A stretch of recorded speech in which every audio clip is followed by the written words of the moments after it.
Hello everyone. Thought I'd give something a try, something I'd never done before. Videotaping myself. As you can hear, the wind is blowing pretty good. Sitting here overlooking the beautiful Canyon de Chelly in Chinle, Arizona. Just got done today doing the first day of a 2-day training on fatherhood bootcamp for the Methamphetamine Suicide Prevention Coalition here in Chinle, Arizona. It's a wonderful experience. It's our second year here. Today had a turnout of nearly 60 men. It was a beautiful thing being able to see that. Getting these men to do some of the things they probably felt they'd never do before. Getting them out of their comfort zone. Getting them up doing some dancing, role-playing, performing some skits on issues that are very detrimental to our community. Domestic violence, DUIs, drug use, teen pregnancy, a lot of those issues, very tough things to talk about sometimes. Sometimes a lot of families refuse to talk about those things. It's very important that these men get the opportunity to be able to talk about them in a comfortable area and a safe environment. So today we had them create a skit on each one of these topics. And pretty amazingly, they stepped up to the plate, they made their skit, they put it together, and they acted it out, and they did a phenomenal job at it. And after the training, I thought I'd come out here and see if I could catch a horseback ride through the canyon. Such beautiful scenery, I'd like to see more of it, so I thought I'd go and give it a shot. And luckily I did find one place that was still open. Fortunately, the young man that came out was definitely intoxicated, so I figured it would be an adventure. I asked him how much it would cost for a horse ride. He said $10 for an hour. I said, all right, it's a deal. Let's do it. And so he said, all right, we got to go across the street here to get the horse, grab the bridle. We went across the street to his dad's place, and his dad flat out told him no. I said they worked the horses pretty hard today, and so he couldn't use his horses, but he told him to go use his horses. So we went back across the road to his mom's place, and at least that's where I thought we were going. And then he directed me to get onto the road, so we drove to the road back into town, went over to what I assume was his house, and picked up a saddle. And I don't think in that short 5-minute ride, I don't think I've ever been called bro so many times. For those of you that are native, you know what I'm talking about. He proceeded to ask me the same question over and over again. How long do I want to ride? So I repeatedly told him just an hour. Asked me where I was from, told him that. Asked me my name about 3 different times as well. So it was an adventure. It was fun. So we got the saddle, went back out there, and went to go saddle up the horse, and didn't have everything he wanted. So we had to go back to the house, grabbed another saddle and another bridle, and headed back out to the horse place and got back there. And as he's having the other guy get the horse for me, truck pulls up, and it was his mom.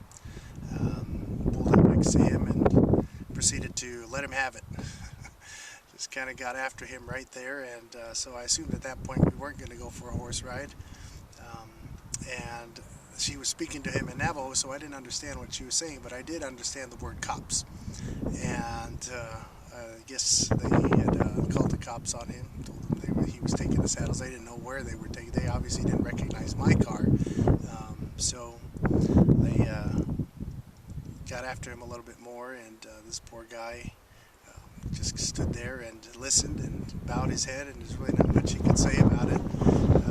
So told the young man that drove Grandma out there, and told her that saddle's back there if you want to take it. I guess we're not going to go for a ride today. And she said, no, I'm sorry. He wasn't supposed to be taking those things. So I got the saddles, and I stood there as I was driving away. I couldn't help but notice this guy, this young man. He could have been probably maybe 30 years old, but just standing there, broken, with his head down, and don't think I've ever seen a man, just feeling like that, like just not worth anything, and definitely embarrassed. And so, it was difficult seeing that. It was a little hard for me to see that as I drove away, knowing that this guy is, probably going to get some more flack when he gets back home. His mom and dad are not together. He did tell me that on the ride. My mom and dad are separated. His dad left his mom and opened up shop right across the road there. So they run the horse businesses for the family, and it was a difficult thing just to see. When we went to go dad's part of the business, and his dad kind of asked him what he was doing, and again in Navajo said something to him, but I could understand just by his body language and the tone that he said to his son, "I thought you weren't going to be drunk anymore." And his son just stared at him, and he walked away, and he said, "All right, well, let's go back to the other place, and go over there and get those horses." And his dad was obviously not very proud of his son at that moment. So I can only imagine what this guy has been going through, having to live like that. He did mention also that it was difficult. He goes between mom and dad, and it's been hard for him. Like I said, he's got to be probably about 30 years old, and at that age, it's still difficult for him.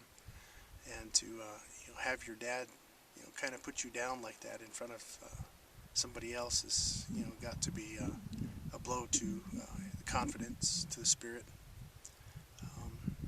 But that's something that we face quite often. Fatherlessness in America, in the world, is a huge epidemic, and it's something that definitely needs to be addressed. There are many men out there that are hurting, many men that are feeling lonely. They're all alone. There's nobody out there to help them. And so, that makes this work. I have, many colleagues throughout the country that do this work. They do a great job at it. We have Nathan O'Neill, and a friend of ours that just passed away recently, Dr. Ramon Nieves in Chicago. Some wonderful work. You got Kenny Braswell over in New York, who's doing some amazing things as well. Neil Tift in Mesa area in Arizona. They're all doing some wonderful work. And me, myself, trying to do what little I can for the men in Indian country. Trying to help our men out. Trying to get them to see the way, see the role that they have, the obligation that they have, not only to their family and their children, but to their community, to our people. We're losing a lot of our culture on a daily basis. Our elders are all dying off, and with them, our traditions are dying, our culture is dying. A lot of that information, the language isn't spoken.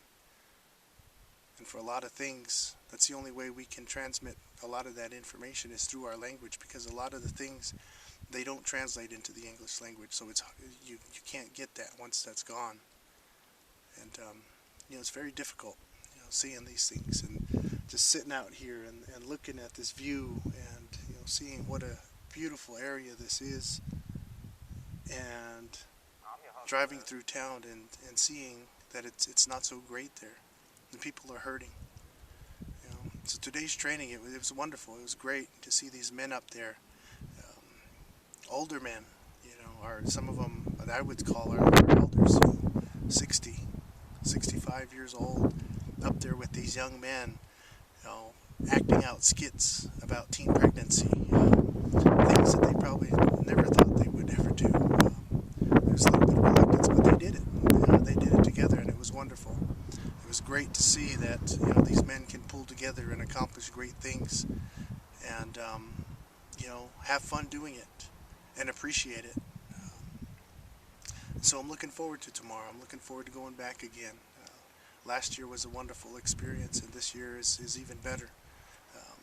Working with the Methamphetamine Suicide Prevention Coalition out here has been a wonderful thing, and I'm very appreciative of them having me come out here, giving me the opportunity to talk with some of these men, and hoping that they get something out of it. So I appreciate you guys taking the time to listen, and hope I didn't bore you too much. And if this went well, then maybe I'll do it again sometime.